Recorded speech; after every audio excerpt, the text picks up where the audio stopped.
So for the group, when we talk about dynamic pricing strategies, do these approaches genuinely drive consumer behavior or do they simply lead to opportunity losses? What have been your observations in the Philippine market? Let's start with Madam Nora.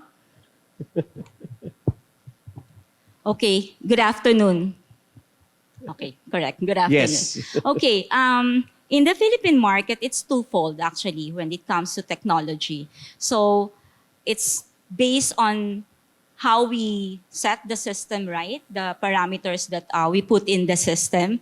So we basically should put in what market trends are now occurring in the market, in the situation that we have or in our environment right now. So when we put in that parameters correctly, so the system, if you're using a system, the system will give you the correct recommendation and optimization from what your property are doing. And it's actually an opportunity loss if we're not going to do a human intervention because the system cannot work for itself. You should do an intervention depending on the market situation right now. So you have to deal with it simultaneously.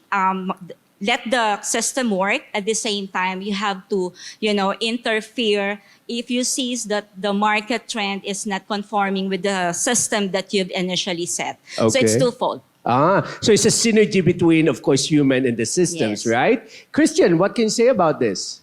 For me, pricing really does drive consumer behavior because Okay. like you're just walking in the mall and then you see the red tag that means sale. You immediately would like to check what's on sale, and then you just mostly ignore all those on regular price. And I think now dynamic pricing, or in some other industries, surge pricing is becoming a norm. Okay. So in our daily lives, you have Grab. So when you book, sometimes you'll see, okay, how come it's a while ago it's 400, now it's 500. Okay. GC. When you do your Lala Move or your Grab delivery, sometimes you need to deliver something. Yes. It's 100 pesos and then you just go to the restroom and come back, it's already 150. But again, opportunity losses or gains, it also depends on the guest urgency. So like for example, you bought food, you want to deliver it home. Yes. If the price of the delivery is 100 pesos or 150 or 200, Okay. you will still have to send that food. So sometimes, or if it's a non-important item, maybe a document, you don't need to send it right away. So you'll wait for the prices to come down. So same with the hotel. Sometimes if you really need to stay, if the prices are high, you will still book, especially for business. Okay. But if you're on leisure, you can wait for maybe a good deal, wait for a sale to come out, then you can wait. So pricing really does impact the consumer behavior. So it really depends on the person when he would be nudged, basically, on the different triggers, right? So let's ask Renz first before we go to Daniel, our marketing specialist today. Please, Renz. Hi, good afternoon, everyone. I hope everyone is still listening and you're not hungry as I am. But yes, I just want to take 2 steps back. Before we get the pricing up on our website, we have a strategy that we need to focus, whether that be ADR or revenue. So that would be a talk that we will need to have with our GMs, right? So because, we are a property or a hotel where we prioritize what branding we have. And because of that, that's where we put our prices. We only put out our prices on a discounted manner when we see less demand. So that's why in the Philippines, which is a very big discount market, we have a lot of travel marts. We are able to influence the consumer behavior because we only set out available dates where we are willing to take discounts. Correct?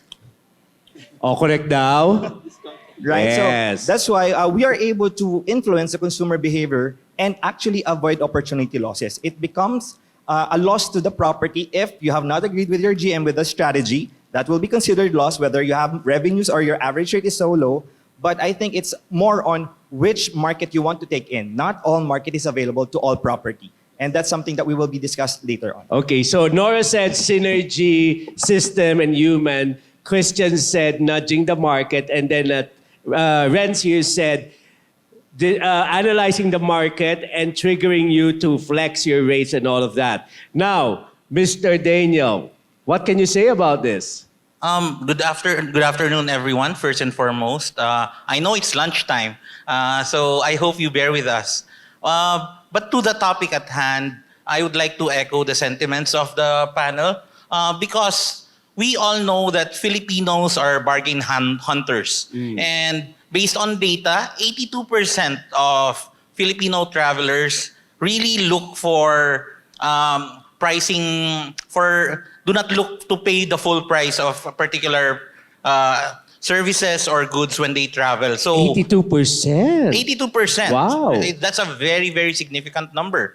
And to what was raised earlier, you must be cognizant of your market segmentation because on the market, 60% of the traveling population in the Philippines range from the 16 to 34 years old. Sorry, So, can you repeat that? 60%. 60%, that's 60, range from the age of 16 to 34 years old. 16 to 34 years old. Okay.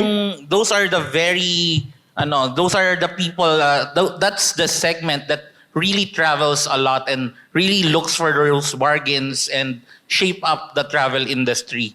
And of those in the population as well, I would like to say that 32% are medium income and not so far behind, 30% are the higher income ones. So it's a good mix. But on this segment, you would be surprised that 50% do not have kids.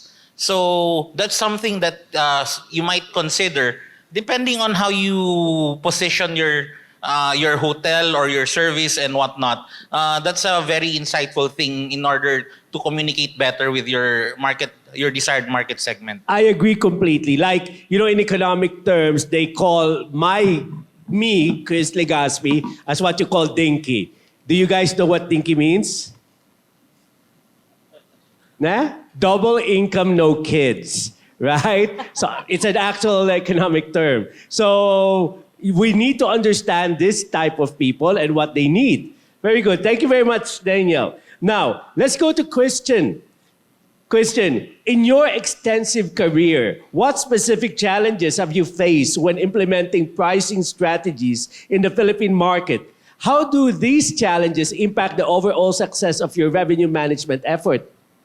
So I can say there's three really main challenges. So the first one would be the consumer behavior, which we already talked about. So it's finding the right price for that person. Okay. It's really the core of revenue management. So you have to match the price with the need.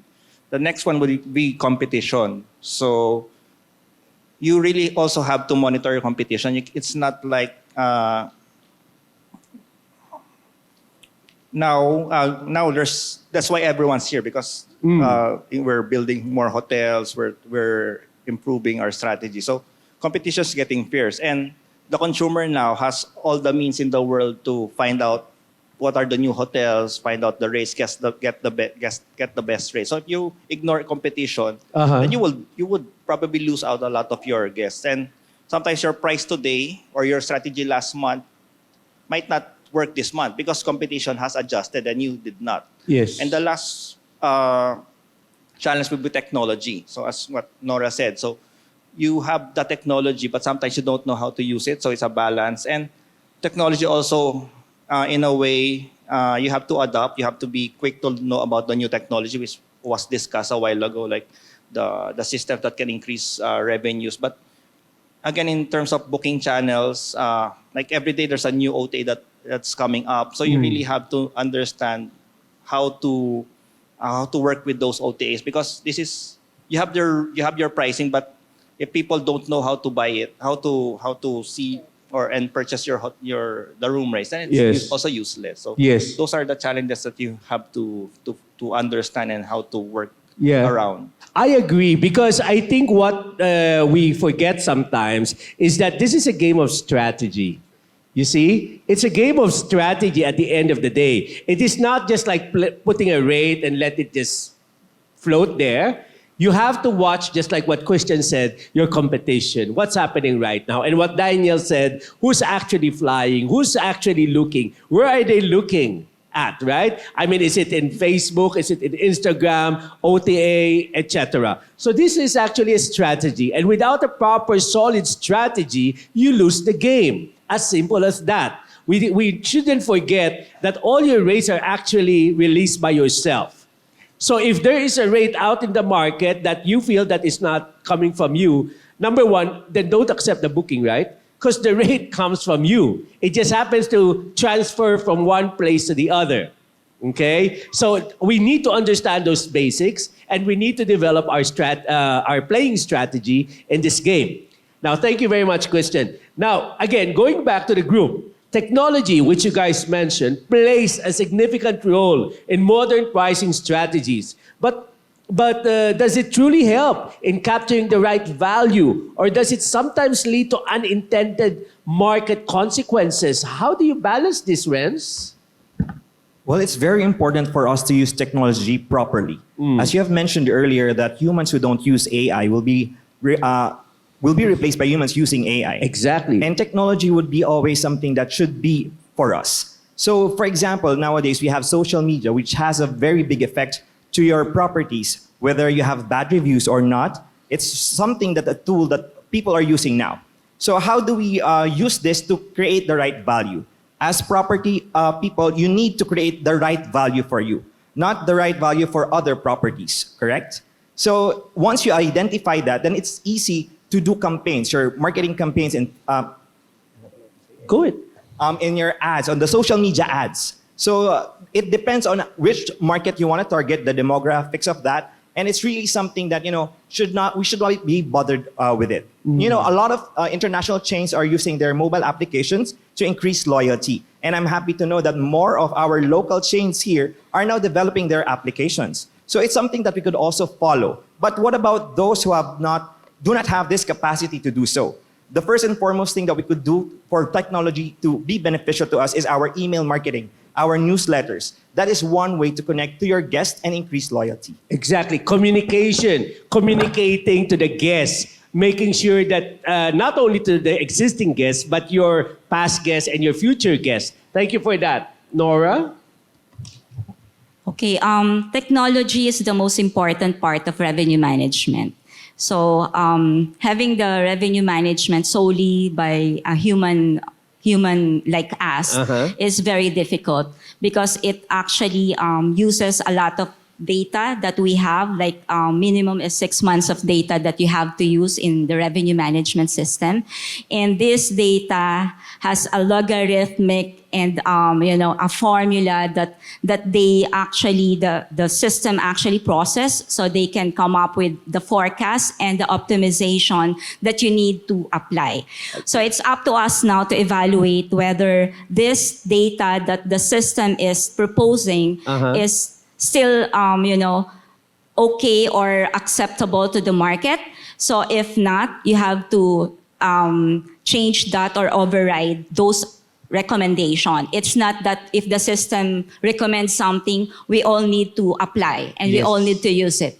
You have to, know the market, whatever is in the market. You have to know your customer and you have to check whether your competitors are also doing the same thing or at the same level as you are before you can actually implement or deploy a pricing strategy. I agree because, when you override the decision of a machine, you actually help it go towards some other direction that they never actually saw in their logarithm.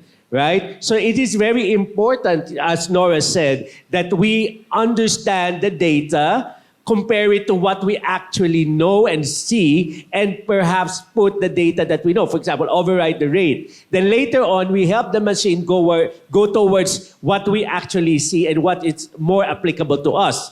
By the way, Nora is an expert in revenue management because she actually already experienced revenue managing for companies related to air, sea, and land. Diba? Yeah, actually, the whole hospitality industry. Yeah. Spirit na lang hindi. Yeah.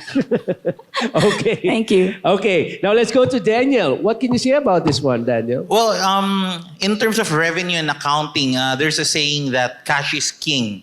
But when it comes to technology, we say that insights and data is king. So really knowing your numbers, knowing what the market pulse is definitely going to help you drive up your revenue to an optimal level. That said, I would like to highlight that in the technology space that there is over 93% of what they call this inquiries online are done on mobile.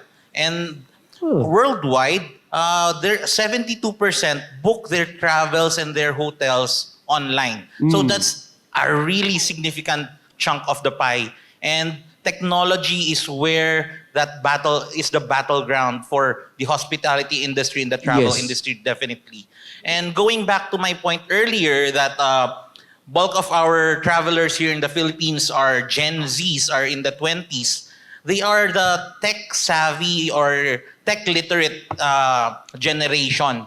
So they really look for ease of booking, ease of experience. They have a certain level of expectation, especially in the hospitality industry or in any experience, that your service is seamless in terms of technology integration. So Got that's it. something that they really value.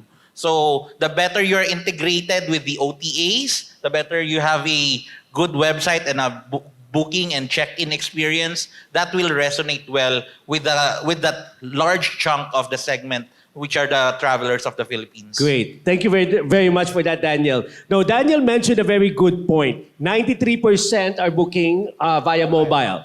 Now, Renz also said earlier, app.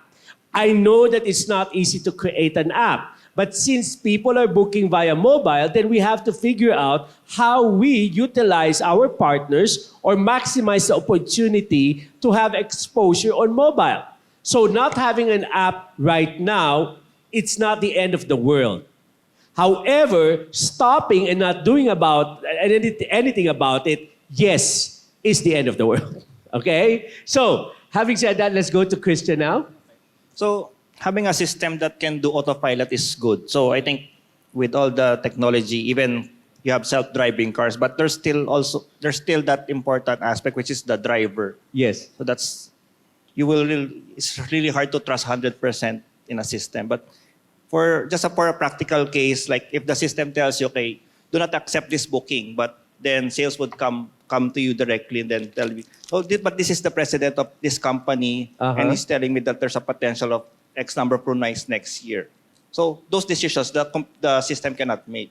Or there's a group that the system will reject because it has a low rate. Yes. But then there's maybe other reasons that you want that sales want this group because long-term business might be beneficial coming from this group. So it really has to be a balance or a Yes. combination of the system and the decision makers in the hotel. Agree completely. Now, thank you very much, Christian. Let's answer some of your questions. And if you have more questions, please type in. So first question, how do you ensure that OTAs will not undercut your bar? And what systems do you have in place to detect such disparities in real time? My take on this first. Number one, if OTAs are undercutting your bar, that means you're allowing OTAs to undercut your bar. Number two, you need to control it. Now, I believe that we're entering into a partnership with OTAs, so it has to be mutual. If indeed they are to cut, please look at the contract. It might be in the contract that you actually allow them to undercut or have the best rate, everywhere. That's my take on this. Anybody who'd like to pick this up? I think in addition systems, you have your rate shopper, rate intelligence. So this would actually help you monitor. Yes. Yeah. Yes, that's true. So there are a lot of rate shopping tools available now in the market that can help you actually do this. So it will only happen if you are not using tools, because this is if you do this manual, indeed it will take time. By the time you finish rate shopping one OTA and move on to the next, the other two OTA has already changed the pricing. Okay? So next question here. It disappeared.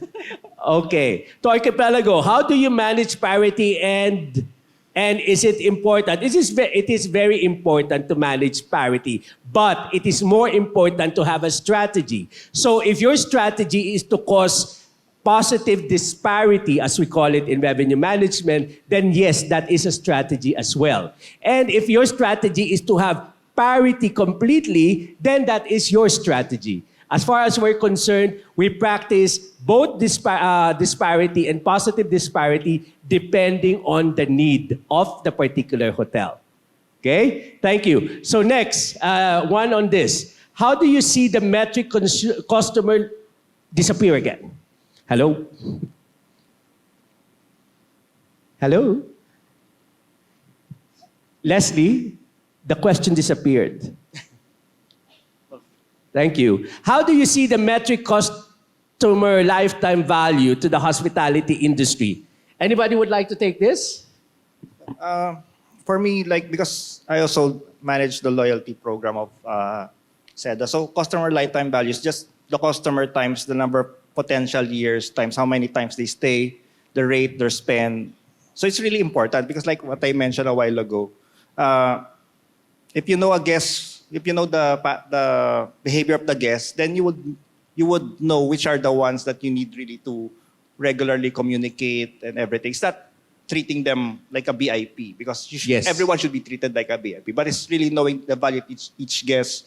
You know that this guest would stay with you even on a high date, even if you're selling at the high. Because actually, the loyal guests there are the ones that do not mind the high rates because they know what they're getting, they know what they're paying for. So this is really this is also one metric that people will have to, that hotels will have to understand, the customer lifetime value. Okay, thank you very much, Christian. Let's go back to Daniel this time. At David and Golyat, how does your market research inform your understanding of customer behavior, especially regarding promotional strategies like Piso fares? Do these promotions effectively nudge the market, or do they backfire by encouraging customers to cancel and rebook at lower price? The very short answer for that is yes, definitely. Because as I mentioned earlier, 82% really wait for a product to be on sale. Mm-hmm. That's 82% of the Filipino travelers. So definitely discounted hotels, discounted airfares really do nudge the market effectively. But that being said, when you take a look at other markets, like for example, DOT has identified our key markets abroad, like for example, South Korea, USA, and Japan. You will look at these key markets, and not all of them are driven by price point. Yes. Some of them are driven by a relaxing experience. Others prioritize cultural exchange. And it's important that you need to find out if you're marketing to these particular markets, that you know what the nudges are and what are their reasons for traveling. So it's not just money. Yes. It's not just monetary concerns. And even DOT now is considering emerging markets where these countries do not have necessarily direct flights in the Philippines, but they are very promising ones. Their driving factors are surprisingly not about value for money. They prefer like what time of the year, what's the weather like. They really prefer cultural exchanges and so on. So it's wrong to just consider one facet of the whole big picture about that. So that's my insight about that. Thank you. But go ahead. Sorry. But to continue on your point on whether these nudges have adverse effects, like are these Piso fares, do they have adverse effects on rebooking and so on? We do not see it as such because the seasonalities of the Filipino travelers, they will still travel on those peaks and seasons that us Filipinos do travel. And the Piso fares just complement those areas, those seasons where we have lower traveling activities. Very good. Thank you very much, Daniel. That's it. Okay, thank you very much, Daniel. So, indeed, I agree with Daniel because also it is not necessarily a bad thing to have people cancel and move, and it is not necessarily a good thing. The point only is, again, you need to have a solid strategy of what you actually want to do. Because when you have a strategy, then you will influence or nudge the market to go towards how you want things to be. So I'll give you a perfect example. It can be a Piso fare, but length of stay 4. Because you're trying to connect the valleys of your, occupancies. So it is not necessarily bad.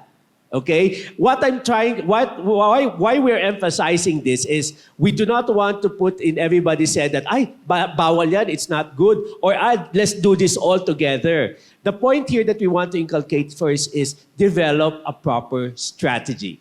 And with that, you will also put together what is your expected results based on the strategy that you put together.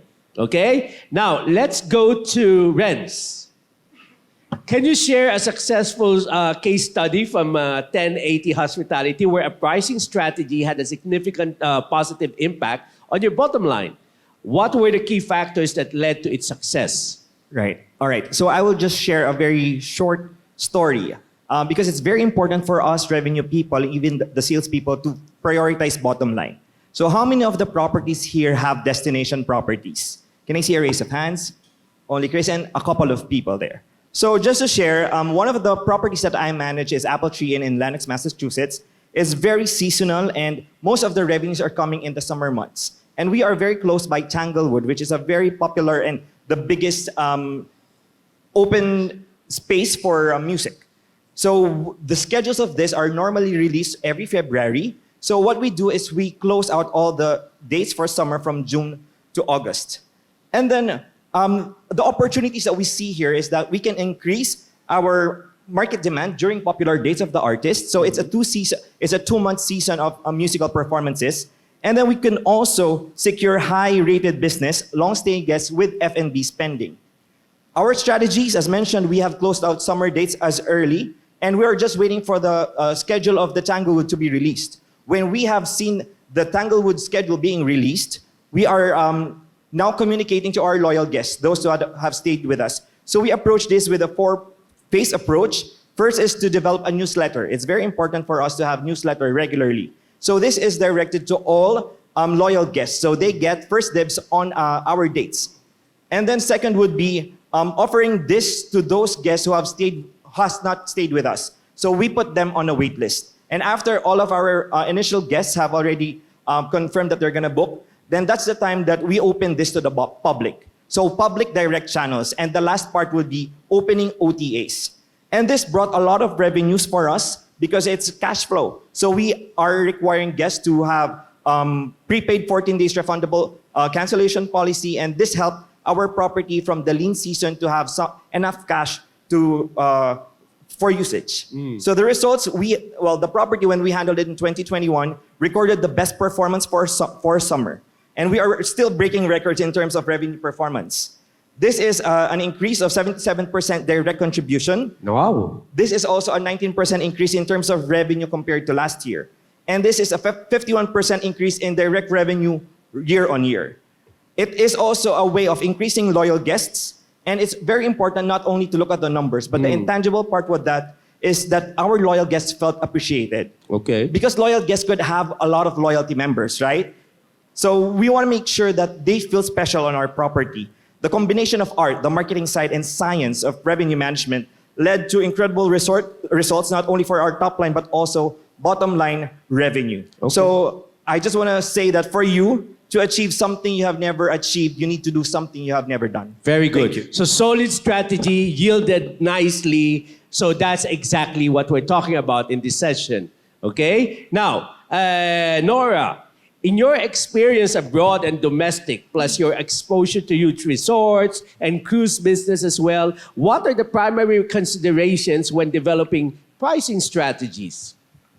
Okay, first I would like to share with you guys how the pricing when it comes to airline, cruise line, and hotel business. So for airline, it's the most dynamic pricing that I've handled so far. So it's actually changes by an hour or by the last minute whenever the system gets a booking or whenever the demand changes from low to a bit high or to the medium level. So the price changes as dynamically as it can. And for cruise line, it's actually not that dynamic, but you have to set the base correctly because all your promotions will be based on that pricing level. And for cruise line, it's going to be more on different promotions per season. And it doesn't change dramatically or dynamically as the airlines goes.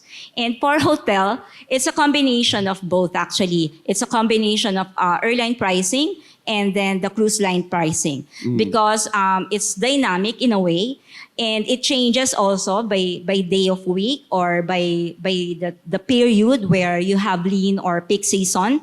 And we also do promotions per period. So it's Okay. basically on those premises. And for me, actually the hard part there is, determining your positioning. So you have to know where do you want to position your property. Are you going to position this as a premium one?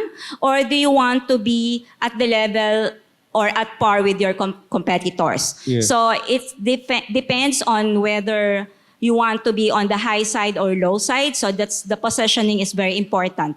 And then who are your target market? So you have to define who are your target market whenever you do a pricing strategy. Yes. So each pricing strategy direct you to different pricing at different market segment and different target markets. Thank you, Nora. Well, there are so many questions that came in prior to the conference sent to us, but unfortunately, we do not have time anymore.